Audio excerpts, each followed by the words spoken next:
All right, and we are live. Hello, everyone, and welcome to Explaining Dysautonomia, our biweekly series here in Spoons of Salt. My name is Dandy Ward, and I will be your host today. So today we're talking about the second cause of histamines. Remember, last week we discussed the limbic system. This week we're discussing histamine, one of the primary agents in the mechanisms behind dysautonomia symptoms. So we're going to be talking about what histamine is, its effects in the bodies, and then what to do about it. Alrighty.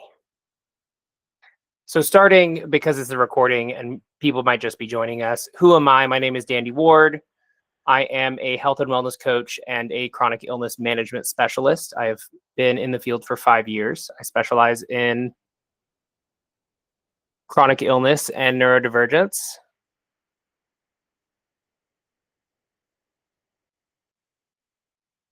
What is this? Well, we just had a technical difficulty, but it should come back on in just a second. If one of you gets a message from Sarah that she can't rejoin, just let me know.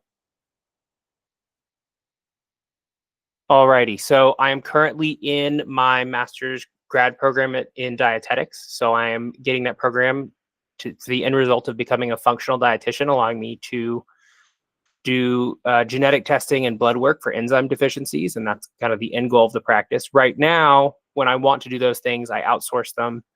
But I do complete care for a wide range of both neurodivergence and chronic illness.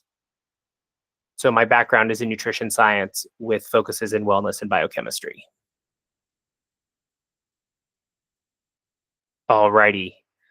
So let's talk about the 3 phases of dysautonomia management. I brought this up last week. We're going to revisit. So phase 1 is enzymatic and microbiome changes. This is where you get your supplement protocols, where you get some of your dietary protocols, increased fiber, those kind of things to make changes in the way that your body is biochemically functioning. The second phase in dysautonomia management is your lifestyle management. This is correcting sleep behaviors, it's dietary interventions, it's starting gentle movement practices, it's starting like social behavioral community as medicine, play as medicine, a lot of those self-care as medicine, those kind of things. And the third part is nervous system regulation. So last week, that was all in the category of nervous system regulation, where we're looking at that brain-body connection and starting to reconnect and heal some of the parts that might have gotten disconnected or warped in the process of becoming chronically ill. Today's talk is very much going to be in the enzymatic and microbiome section.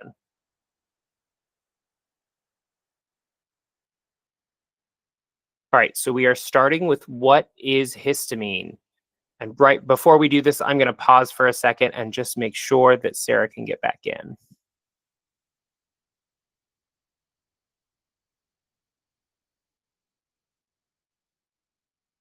If one of you is capable to reach out to her and see why she got kicked off, that would be amazing.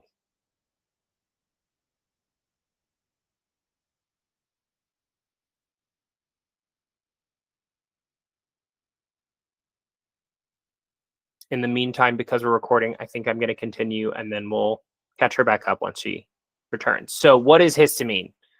Histamine is a biogenic amine. This means that it is a natural nitrogen compound found in the body. It is both produced by the body, it's found in the foods we eat, it's produced by a lot of bacteria. So bacteria in general produce amines. There's a lot of amines. One of the most common ones they produce is histamine, which you can see the structure up there in the far right corner. So in the body, it's stored in your mast cells. We'll talk about mast cells later in the call. For now, I'll just tell you, think of mast cells like giant balloons, or teeny tiny balloons technically, but in the body, they're kind of giant. It has hundreds of critical roles in the body, if not thousands, and it has a lot of different kinds of receptors that we're going to go over. What are mast cells? This is what I was saying. So mast cells are a type of immune cell. They're covered in receptors on the outside, much like keys, and then they're full of histamine and then quite a lot of other compounds. They are a reactive part of your immune system. So when one of those receptors on the outside is triggered, it causes the balloon to pop, releasing a storm of cytokines and histamines into the bloodstream, causing allergic reactions, inflammation reactions, and nerve reactions.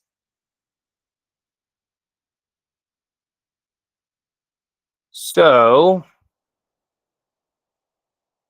the role of histamine in the body. Let's talk about what histamine actually does.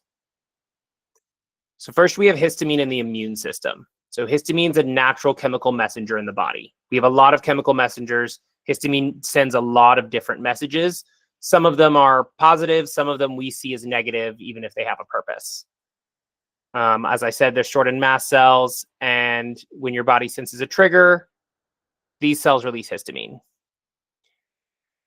So histamine's main job, I would say, is in the immune system. Its secondary job is in the brain. We'll get to that. But its functions, it opens up blood vessels, which causes redness and warmth and allows your immune system to move more freely. It makes your blood vessels leaky. So fluid moves into tissues. You get swelling, runny nose, and watery eyes, as well as, more hypertrophy. So think when your nose gets stuffy and those tissues swell, that's histamine that's doing that. It also sends signaling to nerves. It increases pain reception and causes that itching feeling. The other thing it does is it tightens airways and muscles in general. This leads to coughing, wheezing, shortness of breath, think allergic reactions. It also has effects on, it causes anaphylaxis and has effects on blood pressure. Histamine in muscles. Now, this is really interesting. And a lot of us with dysautonomia are going to welcome back. There we go. Well, there we go. Hello. So we've moved forward a little bit. I can catch you a little bit back up, but I recommend once the recording comes out after the call, just go back and follow it up. But to give you a brief overview, we went over what histamine is, that it's an amine, what mast cells are. They're balloons, they burst, and they release histamine. And then we're talking about histamine's role in the body. So this first section was on allergy and how allergy triggers. And now we're getting into the part that I find the most interesting. So histamine is released naturally when your muscles work out. It causes the muscles to become tighter and weaker. And this is an intentional process by your body to signal you when you're working out, hey, your muscles are tired, they're starting to get damaged, you need to slow down. But what happens when you start off with too much histamine circulating in your body? You're going to get muscle tightness, leading to more pain, and you're going to get muscle weakness randomly. So if there are times when you feel like, oh, I can walk for a good bit or I can lift this thing, and then there are other days when you just can't, and it feels like you lost a ton of strength overnight, that means you're in a histamine flare. You have more histamines in your body and it's causing some of these symptoms. For some people with dysautonomia, they might have more of this if they have more histamine issues in the muscle. For some, they might not have much of this if their histamine issues are elsewhere. We'll talk about this later, but histamine is a very localized, receptor and communicator. So we can have it in one area and not another and still be struggling with the issue. So the other thing histamine, when histamine releases in the muscle, it can cause cramps, it can cause bad cramps, but also some muscle inflammation. Part of muscle inflammation, you might get fever from this. If you have a bad flare, those days that you feel like you're just running a little bit hot, that might be some of the action of swelling in the muscles from histamine. The other thing it does in the muscle is it increases sensitivity of nerve endings. This will make you feel the muscles more, which will make you have more pain oftentimes in those muscles. Over time, as your body adjusts to this, it can decrease your actual motor sensitivity a little bit. So meaning it's harder to connect your brain-body connection. That thing, we talked about that last week. So some of this is due to higher histamine levels and your body just resensitizing and adjusting. So there's this article, I've linked it here, and I'll make sure the PowerPoint's available so you all can click it. But there's some evidence that taking antihistamines before a workout when you're bodybuilding can actually increase your workouts because it decreases this tightness and weakness effect that histamine is meant to do. So for people who are very fit and trying to, push their muscles, histamine is one of the things that blocks us. So we have the research backing up that in dysautonomia patients, you're looking at the opposite effect of, we just have this weakness all the time, and you might feel more physically able to do things when you're on an antihistamine. You push your muscles a little bit, that antihistamine wears off, and then you're having a crash day and you can't understand what's happening. You feel like you didn't overdo it, but you used your muscles more so than you would have. And then when that antihistamine wears off, you get all that histamine back and it hurts. So, this is the purpose of the series, is to really connect these symptoms for y'all. And this is one of the big connections on why your body might feel the way it feels. This is a big symptom a lot of us face. So next, we're going to talk about histamine in the brain. This one's also really interesting. So histamine in the brain has a completely different function. Histamine in the brain is part of what keeps us awake. It's part of our circadian rhythm. It triggers alertness, it triggers some hunger cues, it triggers pain reception, and it governs some mood and emotions. Specifically, it is linked to anger, depression, anxiety when it gets too high.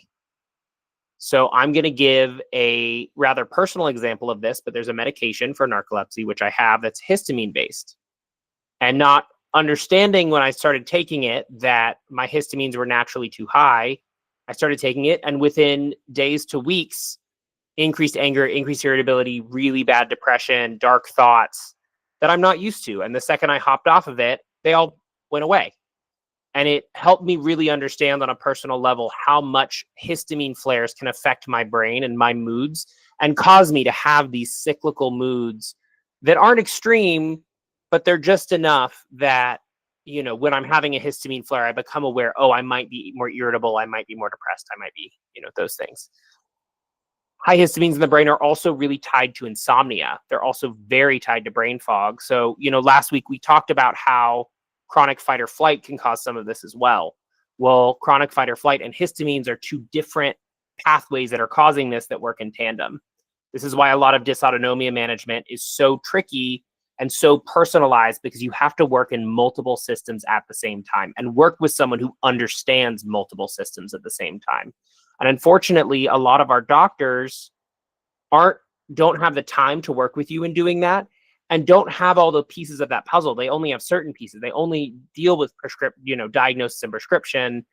And, what I'm hoping you'll get out of the series is there's a reason that hasn't worked for you, that there's more to it than that, but it is something that can be worked on and improved. All right. So the next thing that histamines really affect in the brain is headaches and migraines. We'll have a whole portion on this maybe next. And the last one is feeling jittery or on edge.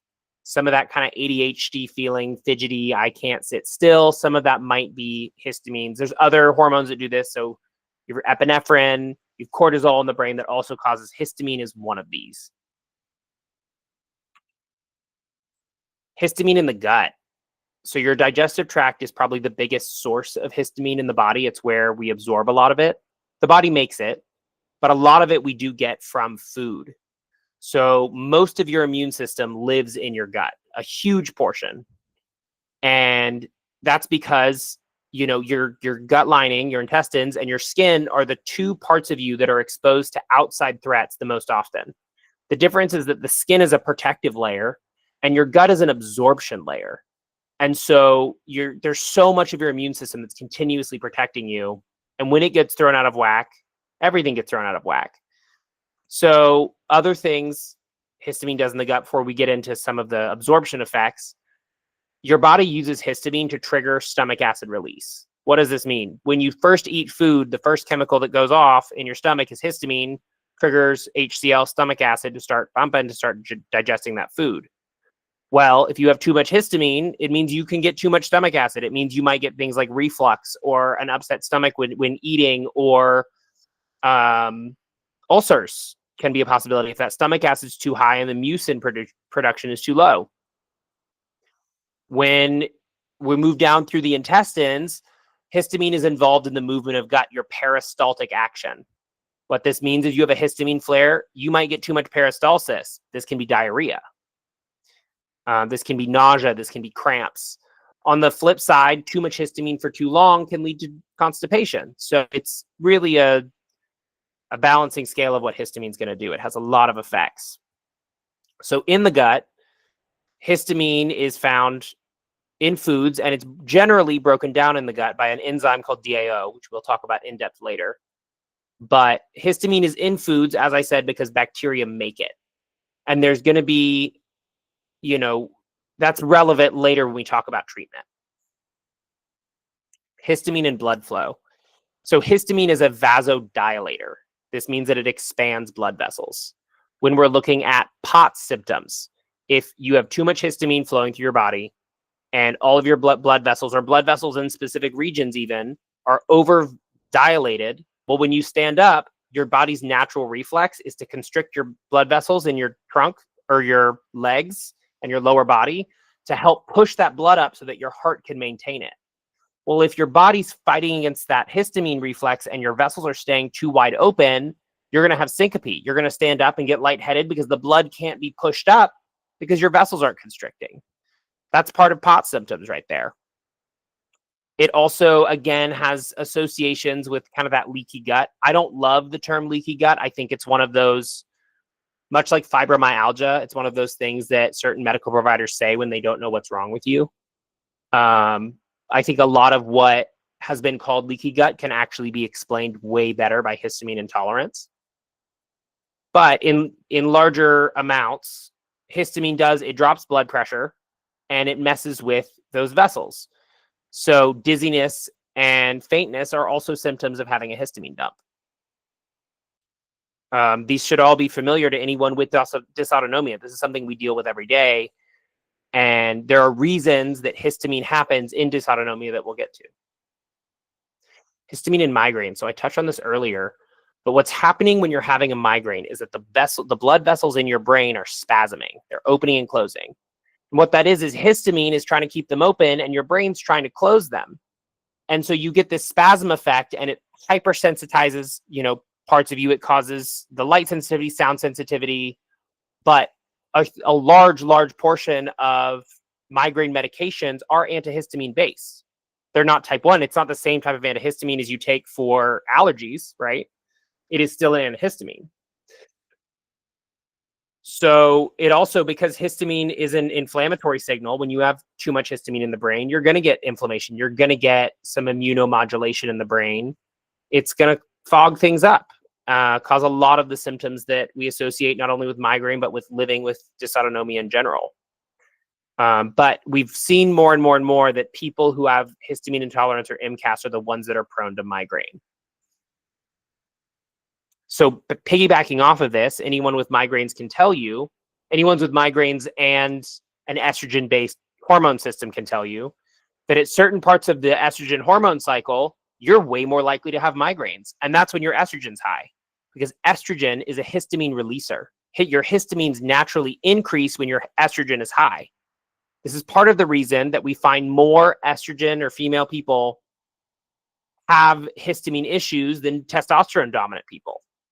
It's also part of the reason that we get conditions like PCOS and PMDD and, all of those are all histamine induced conditions. And we have a lot of research now backing that up, that there's weird histamine reactions happening in those systems causing a lot of these symptoms.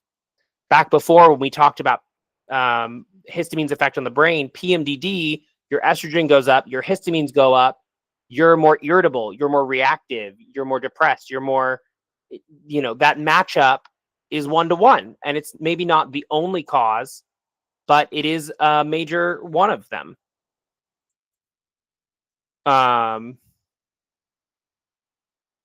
The other one, so histamine's, associated with stronger cramps. We have, I didn't mean to draw that. Let's see if we can reverse that. Oh, it's disappearing. So stronger cramps, we talked about that muscle contraction. If you're someone who has dysautonomia and experiences longer, heavier, harder periods, this may be why. You may have histamine affecting your periods, causing those muscles to have stronger reactions.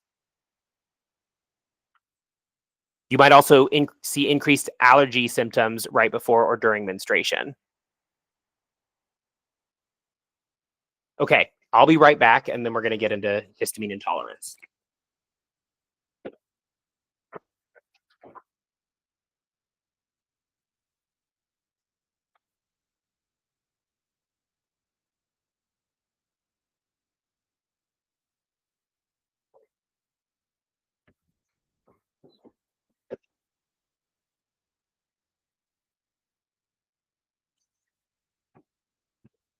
All right, sorry about that. So what is histamine intolerance? Many of you might have heard this term, some of you may not have. So histamine intolerance, or HIT, is a condition in which the body has more histamine coming in than going out. So this means your body cannot process the amount of histamine. By going out, I mean being broken down. We'll get into that process in just a second. But common symptoms include headache or migraines, flushing, itching, and hives, digestive upset, rapid heartbeat, dizziness, and low blood pressure. Any of that sounds familiar? It's because it's all in the symptom list of dysautonomia. Think of this like a bucket. So if histamines are coming in and that bucket starts overflowing, you're going to get more and more symptoms. What causes histamine intolerance? So this is really interesting. It's kind of a multifactorial, as many things are, but to break it down, if you're eating a diet that's really, really high in histamines, and we'll go more into this later, but aged cheese, red wine, cured meats, fermented foods, spinach, tomato, there's quite a lot of them. We'll talk about it. It may be that your body's producing enough of DAO and HNMT, the things that break it down, and you're just consuming or taking in way more than it can break down. The other thing is histamine releasers. So there are certain foods, alcohol, certain fruits, food additives that can trigger more release of histamine. Gut health issues, problem with gut lining, infection, or imbalances in gut bacteria. So the big hormone we're going to talk about here is DAO. It's diamine oxidase. It is in part produced by your body and in part produced by your gut bacteria. Across the world, we've lost, as a species, about 50% of our gut bacteria over the past 100 years. We have millions of species of bacteria living in our gut, and they've decreased dramatically for a bunch of reasons. And in this decrease, it may be that we're all producing less DAO now. It might be part of the reason that we see so many of these conditions on the rise. I think it's also interesting, I didn't put this in earlier, but there is research showing that in certain gut lining conditions, think Crohn's disease or ulcerative colitis, that DAO levels are way lower in testing than they're supposed to be associated with those conditions. I just think that's interesting. It's not a causative. We don't have solid proof that there's, one is causing the other, but it's fascinating. So the next one is hormones. High estrogen, as we talked about, can raise histamine and lower its breakdown. Chronic stress and inflammation raises histamine activity in the body. Does this for multiple reasons, but mostly high stress over time will continuously activate your immune system and slow down the process that cools everything down. The last one is enzyme problems, and that's what we're getting into with the DAO. So why does the body not break down DAO the same way? It can be caffeine intake. Caffeine blocks the production of DAO, as do certain foods, as does stress, as does lack of physical activity, as does missing certain parts of your microbiome. So DAO and HNMT. So DAO mainly lives in your gut. It's in your body as well, but most of it for us is in our gut. And the purpose of it is histamine is made from the amino acid histidine. And so DAO breaks apart the histamine molecule back into histidine, making it inert. So when it doesn't get broken down, it gets absorbed.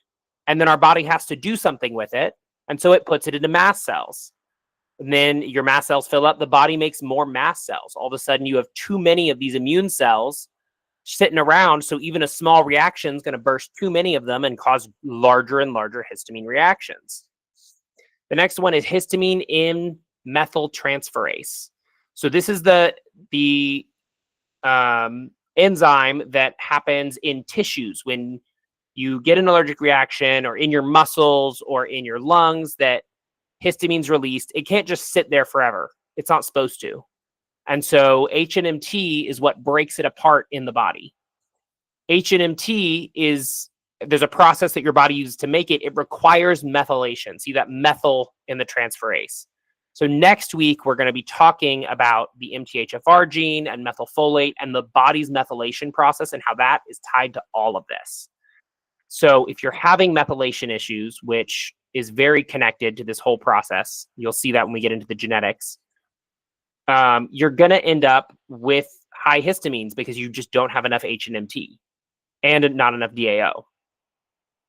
So if either enzyme is overwhelmed, the other one tries to compensate, they both get low. How mast cells affect dysautonomia. So we've been talking about this throughout the presentation, but just to highlight it, mast cells are sensitive and they can be triggered by a lot of things. We'll get more into this when we talk about MCAS soon, but you could be having a great day and then all of a sudden there's a smell, there's a temperature change, there's a pressure change, you had a thought, and you get a Hertz reaction. You get a dump of histamine, and all of a sudden you feel sick, you feel awful. Or maybe you have one great day and you're like, wow, I'm doing better, I'm recovering. You might push your energy just a little bit harder than you would normally. And all of a sudden, the next 3 or 4 days, you're down for the count. You feel awful. It's full chronic illness. And then you're beating yourself up and punishing yourself. And what happened is you had a bit of a histamine release. And, until learning information like this, A, you don't know that. You don't know what to do about it. But B, what we're going to talk about in a second is how we fix it. And before that, doctors are going to look at you like you're crazy because they don't learn this stuff. They learn about normal histamine reactions. There's not a lot of studying on enzyme actions outside of acute diseases in medical school. That's where, the study in dietetics or biochemistry, the actual study of what's happening in the body becomes really important and not just the diagnosis and prescription process. So what I want to talk about mast cells next, actually, is that mast cells, where they live. So in your body, your nerves go from your brain into your tissues. Mast cells cluster around those nerve heads and those nerve endings. They send signals, they're chemical signalers to the nerve, right? That's why they irritate nerves so easily. So let's say you have a stress reaction from your brain, that can trigger the mast cells. Let's say the mast cells notice something's wrong, that'll trigger stress signals to your brain. So it's a loop that has to be broken. So chronic fight or flight will trigger mast cell dysfunction. Mast cell dysfunction will certainly trigger chronic fight or flight.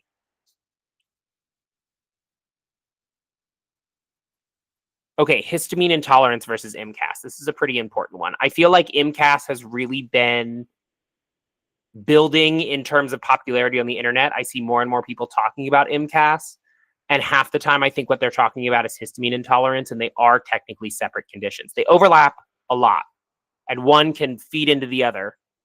But histamine intolerance is when there's more histamine coming in than your body can deal with. MCAS is when the mast cells themselves become hypersensitized. This is why I just talked about the nerves, because when your nerves are continuously sending danger or panic signals or, non-calm signals, it's going to start training your mast cells to be more and more reactive. They're on the lookout. So in MCAS, what we get that's different is you can have allergic reactions to temperature, smell, touch, a thousand things. Something that never reacted before. Food intolerances. You eat something and you have this bad allergic reaction feeling, and it's not something you're allergic to. And then maybe it doesn't happen again because it's your mast cells got triggered by something specific, and it doesn't necessarily mean they will again. A lot of times in MCAS, these allergic type reactions do stick with the mast cells, learn to react to that, and it increases over time, which is how some people will get, scent-based intolerances or food intolerances that are non-allergy. Allergies have a specific, IgA. And then a lot of times for intolerances, what's tested is IgG, which is just reactivity and doesn't actually really mean that much outside of your body's reactive. You could get an IgG test and it could all come back positive. And that doesn't mean that you need to cut out all of those things. It means your body's reactive right now and it's reacting to those things. There's a difference. So you can have histamine intolerance without MCAS. It's less likely, I think, that you have MCAS without histamine intolerance because part of MCAS is having too many mast cells. So I think histamine tolerance most often comes first and then MCAS happens. But you can have one without the other. And the big thing is that they're treated differently. So histamine intolerance, you need to lower the histamines, which you do in both conditions. Histamine intolerance, there's a good chance that taking continuous antihistamines is not going to have as much of an effect. Antihistamines block the release of histamine. And if you've already got too much circulating, antihistamines aren't going to do as much. This is part of why, I don't know if you'll know this, but when you're taking antihistamines, you're technically supposed to take them before you have the allergic reaction, before allergy season starts. So let's say you're allergic to grasses.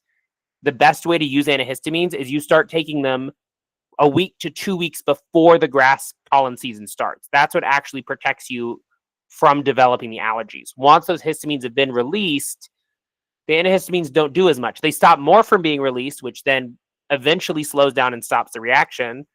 But for optimal antihistamine usage, you want to take it before it starts. So histamine intolerance, antihistamines, while useful, are not prime. MCAS, antihistamines are amazing because they start stabilizing those mast cells, stopping them from releasing histamine, and you're getting more positive effects. On the flip side, if it's just histamine intolerance, stress management will do some. Helping calm that limbic system, like we talked last week, will over time generally help DAO production and help build it back up.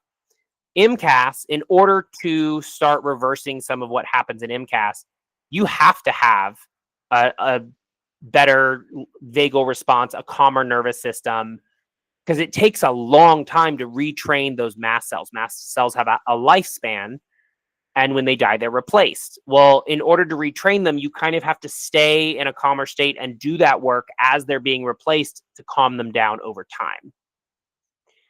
So the treatments are different. There's some medical testing that can test one or the other, but there's not really surefire ways for testing them, which is why most of the time we try to do both. But, we see things like, how are you reacting to DAO? Are you reacting quicker? Are you reacting slower? How are you reacting to antihistamines? How are you reacting to the general treatment methods? And that's more of what's going to dictate what path we go on than tests looking at your histamine load or at any of those things. There are tissue tests that can test like the amount of histamines or the amount of mast cells in a tissue, and those can be helpful. It's also important to note in the Western medicine system, the traditional diagnosis of MCAS, because it's been around a long time, was very extreme. It involved anaphylaxis was the primary, along with several other symptoms. What we've realized since is that anaphylaxis is not necessarily required for MCAS to happen. Again, this is because histamine is localized. You can have too many sensitized mast cells in your skin and none in your lungs, which means you're getting rashes and hives and like cholerogenic urticaria, where you get hives when you get hot or wet, and then nothing in your lungs. You can have it in your intestines and you're having a lot of intestinal symptoms and none in your brain. You can have it all over, but it doesn't have to be everywhere, and you don't have to have all of the symptoms to be experiencing MCAS or histamine intolerance. It is localized. That's the thing about chemical signals, is they're almost always localized. We want to keep them, just because you get a cut on your foot doesn't mean we want your immune system all over your body. All right, treatment protocols. So our first line of defense that we want to start with is a low histamine diet. Low histamine diets are pretty restrictive in the beginning. This is not something we use. It's like a permanent life, like the rest of your life, you're going to be low histamine. Low histamine diets involve starting out by cutting out as many high histamine foods as possible. And again, there's a long list of that food, but fermented foods, your yogurts are really high in histamine. Pickles are high in histamine. Soy sauce is high in histamine. Anything that sits. So the bacteria that make it, if they have more time to sit on the food, the histamine count is going to increase. Leftovers are big on this list. This is important. Day one that you get that food from a restaurant, it's probably lower histamine. Day two, it's a little higher. Day three, it's a little higher. By the time if you let those leftovers get to day four and you still want to eat them, they're going to be astronomically high. This goes the same for certain canned products, certain processed products that have had longer time to sit on the shelf. This also explains, this is, I will say, caveat, this is my guess, but this is my theory. A lot of people go to Europe and will eat the same things they eat in America and feel way better. And one of the big differences in food between Europe and America, and there are many, but one of the biggest ones in this context is that Europe uses more local products and food doesn't travel as far, and they eat more seasonal products. The amount of transport time our food goes through allows for higher histamine buildup on our food in America. So I think it's part of the reason that in America, we're just seeing higher instances of this chronic illness. We're seeing it around the world, but America's seeing quite a lot of it. And I have a theory that's why. So when we're looking at low histamine diets, we're cutting out as much as possible. We're trying to eat as many fresh fruits and veggies, fresh lean meats, avoiding.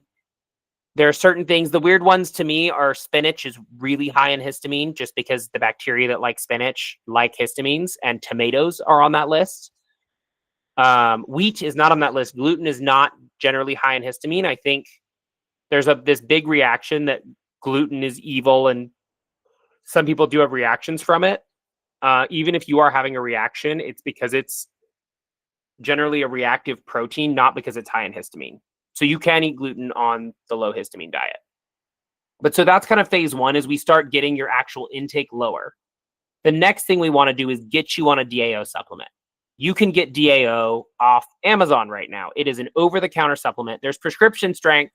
You can get it over the counter. It's fairly affordable for a supplement. There's a lot of different versions. But you take it like a lactate, like any enzyme. You take it with a meal or before a meal, and it starts breaking down the histamines in that meal. So hopefully over time, as you're increasing the histamines in your gut and replenishing them over time, that low histamine diet becomes less necessary. Or you can start adding back in some of the foods that maybe are medium histamine. Maybe you can have 1 or 2 foods a week or 3 foods a week that are higher histamine, as long as you're taking that DAO with them. What I find when getting people on low histamine diets is that they'll eat something high in histamine. They'll eat a yogurt, or they'll eat, a kimchi or something, and it will hit them like a truck. And they were like, I used to eat this all the time and it wouldn't hit me. And then you take it out and your body has time to adjust and not have as high histamines. And then you notice it. When you're high histamine all the time, you don't notice when more high histamine's coming in. You're used to it. So I definitely notice in people, they get resensitized to what high histamine feels like. So the next one is vitamin therapies. Vitamin C, high dose vitamin C is a mast cell stabilizer. It fights against histamine release really well. The other ones, B6, magnesium, and zinc, can all help to stabilize mast cells. They're all things that are seen as key contributors to the immune system. And there's reasons for that. And a lot of it is because of the effect they have on stabilizing mast cells. After that, we've got gentle movement practices. So we talked about how histamines live in muscle and their activity. It makes starting physical activity, getting into working out, getting into moving really, really difficult, because you're like, I want to start this healthy habit. I'm going to walk a mile every day. And you get to day 3 and your body's like, no, you're not.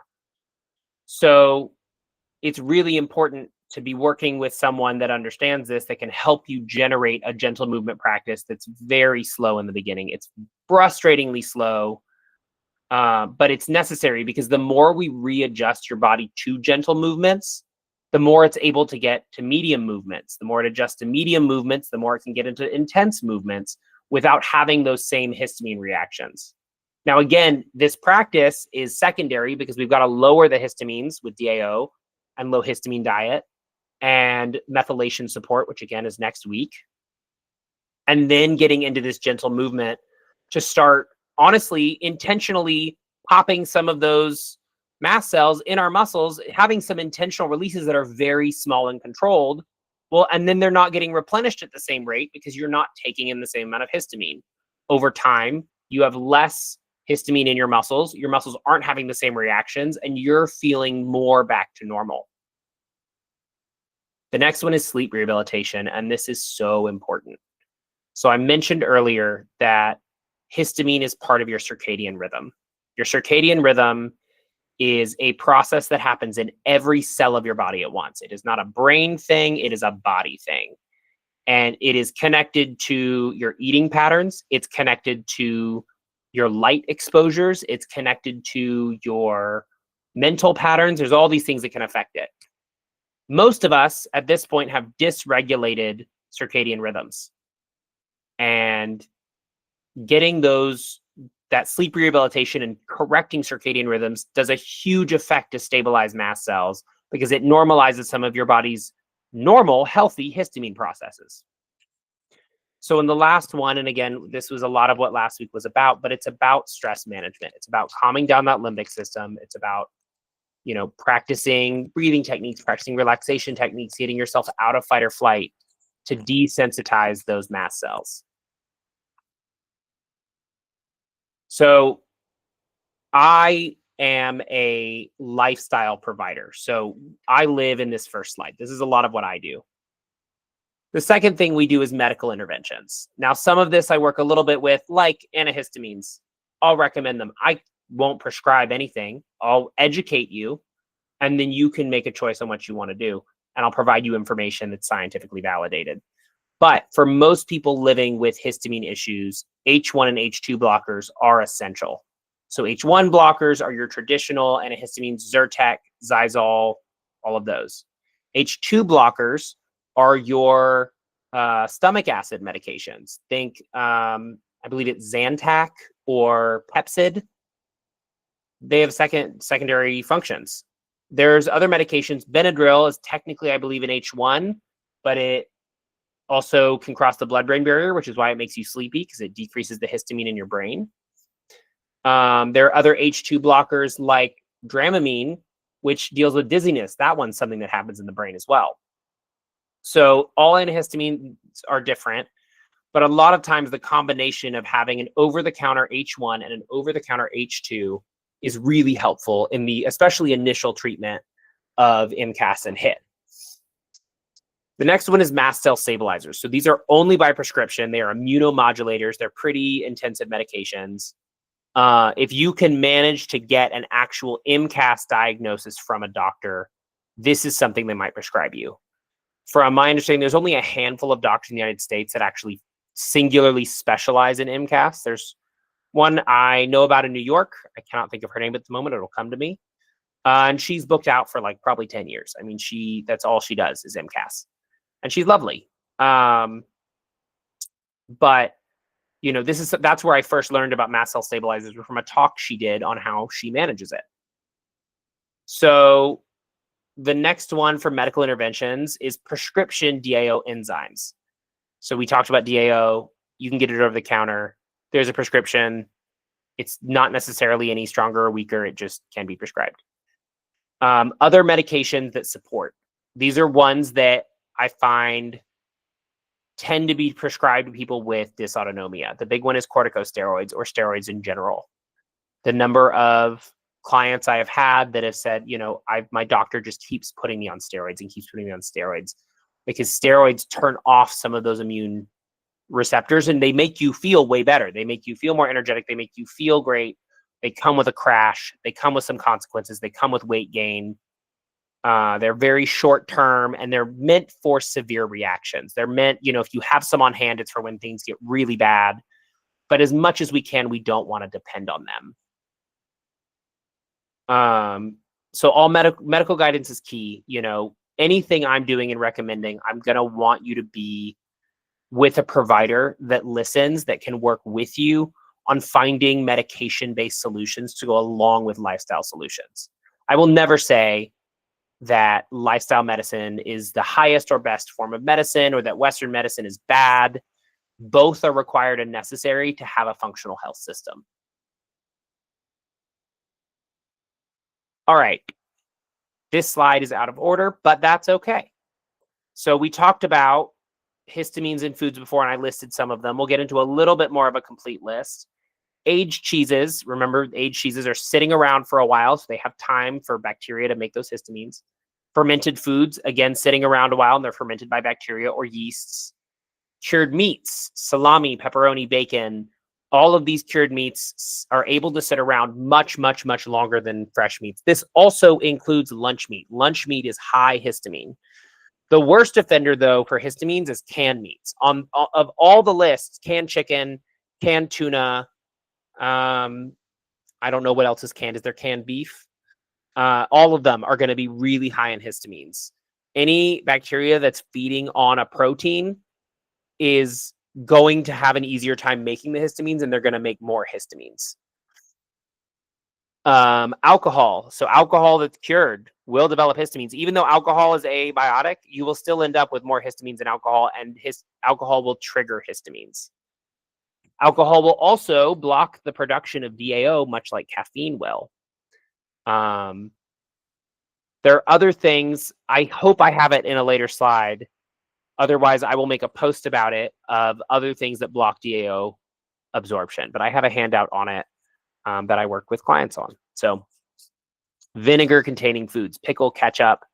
Vinegar is more of a histamine releaser than a histamine container. But because vinegar is a fermented product, we often see higher histamines associated with it. So the next one is histamine releasing foods. So they don't necessarily have high histamines, but they cause your body to release more histamines. Citrus fruit, strawberries, tomatoes, chocolate are probably the best example. This list is horrible. I hate that this list exists because I love all of these a lot, and they're all healthy and good for you foods. The thing about high histamine foods is they're not inherently unhealthy or bad for you. There's nothing wrong with these foods, and these foods are not poison. But the thing, one of my big mottos is that food is medicine, but not everything in what we eat is food. So this is a great example of strawberries are great healthy foods.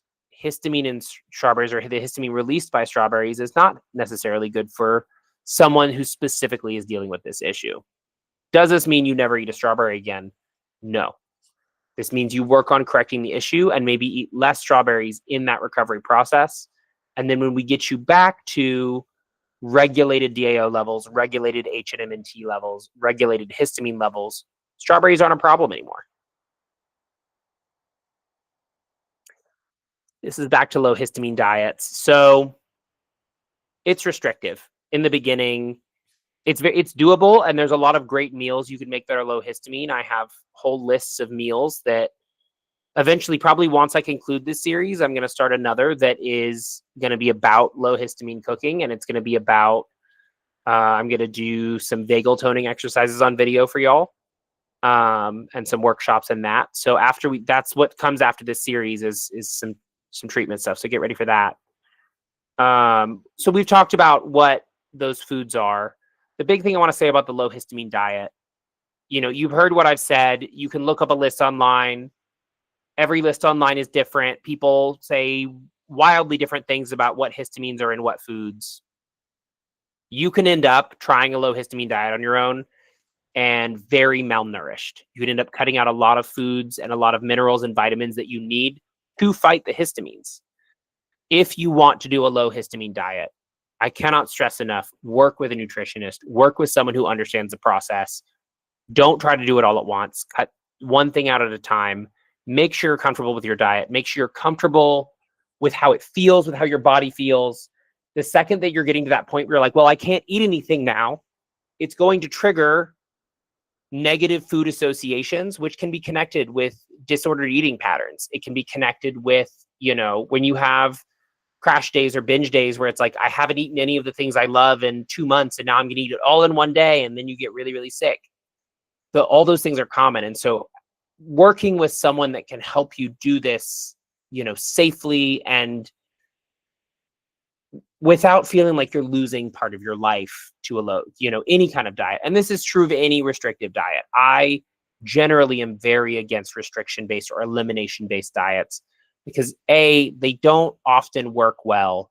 I think the other example is the FODMAP diet. So the FODMAP diet is meant for IBS symptoms, and it can be effective, but there's nothing built into the diet for replacing some of what's lost and for reintroducing later.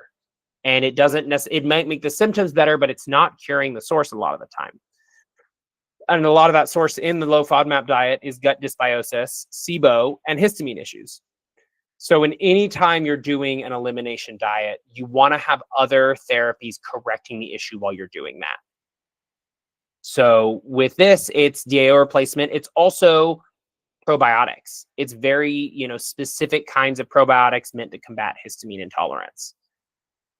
But yeah, just make sure don't leave this video or leave this call and just cut out half the things in your pantry because I said a thing. Make sure you're working with someone. All right, and I believe that's actually the last slide we have today. So, I'm going to go back and overview it. We're supposed to have histamine. Histamine is not a bad thing in the body. Because of the way modern life has gone, there are a whole lot of us, a whole army of us that are dealing with histamine issues. And I am actually in the belief that even those that aren't full-scale dysautonomia, even those that see themselves as pretty healthy, are still having histamine issues more often than they should, that they are still having lower DAO levels than they should. And it's connected with a lot of the decreases in health that we see. DAO naturally decreases with age, as is HNMNT, meaning the older you get, the more histamines could affect you. I also personally believe that microplastics might be interfering with DAO supplementation in the body and DAO production in the body, and that might be part of what's happening to cause people to generally have lower DAO and chronic illness after that exposure, is they're just not tolerating the microplastics that we're all being exposed to. Other things, there are certain pesticides, there are certain food preservatives that all block the production of DAO, some more completely than others. But these are the causes behind what's happening. But, when we go back through all the information I just said and look at the bigger picture, histamine is so connected to so many of the dysautonomia symptoms, whether it's the mechanism tied to POTS, whether it's the brain fog, whether it's fatigue, whether it's insomnia, whether it's muscle pain or muscle weakness, cramping, mood swings, negative mood symptoms, depression in dysautonomia. Histamine, I won't say is causative. We don't yet have the practice in place for me to for sure say this is causing this. And I think anyone who doesn't have years of research behind them personally in the subject should say that. Same with, how I approach the brain-body connection. There's patterns here. And the clients I've worked with these patterns have seen dramatic improvements. It's not the whole picture, and there's not one cause for anything. But working with your histamines can dramatically improve your symptoms of dysautonomia and help you get some of your life back. So if, again, I'll say as my shameless plug, if this is something that touched on your symptoms and it's something you're curious about learning more about, go to my website, which is dandeliontotalhealth.com. I have free consults. I would love to talk to y'all. And I would love to help you through the journey of, working on your histamines yourselves. So that is all I have for today. Did any of our listeners have questions for me?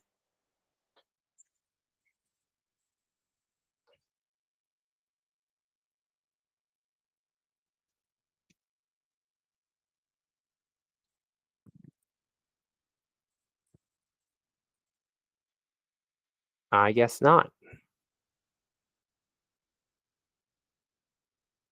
All right, y'all, with no questions. Thank you so much for joining me.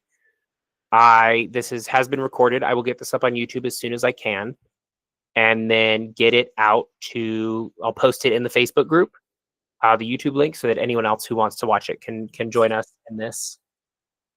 And I will see y'all in 2 weeks for dysautonomia and genetics.